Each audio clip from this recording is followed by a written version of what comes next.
ઘરફોડ ચોરીના 2 તસ્કરોને ઝડપી પાડતી ભાવનગર ક્રાઇમ બ્રાન્ચ ટીમ।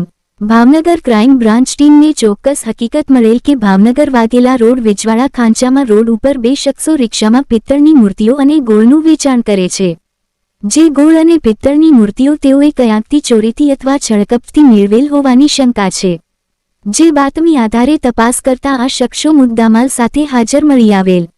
તેઓની પૂછપરછ કરતા જણાવ્યું હતું કે મોડી રાત્રિના પોતાની રિક્ષા લઈને ભાવનગર પીરછલ્લા રોડ ઉપર આવેલ સોલંકી બ્રાસ નામની દુકાનના તાળા તોડી દુકાનમાંથી પિત્તળની મૂર્તિઓ અને પિત્તળની કડીઓવાળી સાંકળની ચોરી કરેલ।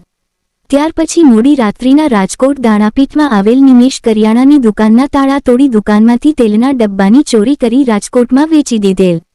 રાજકોટ આવેલ જલારામ કરિયાણાની દુકાનમાંથી ગોળના ડબ્બાની ચોરી કરેલ તે ગોળના બોકસ હોવાની કબૂલાત કરેલ।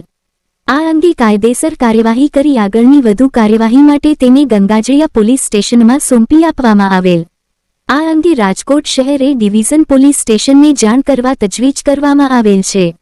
ઝડપાયેલ આરોપીઓ હસનબીન ઉર્ફે લાલો ઉર્ફે સદામ ઇબ્રાહીમભાઈ જફાઈ રાજકોટ, ઇમરા ઉર્ફે મમો વાહાબભાઈ બકીલી કોઠીના ઝાડ પાસે ભાવનગર। કુલ 1,44,250નો મુદ્દામાલ કબજે કરાયો।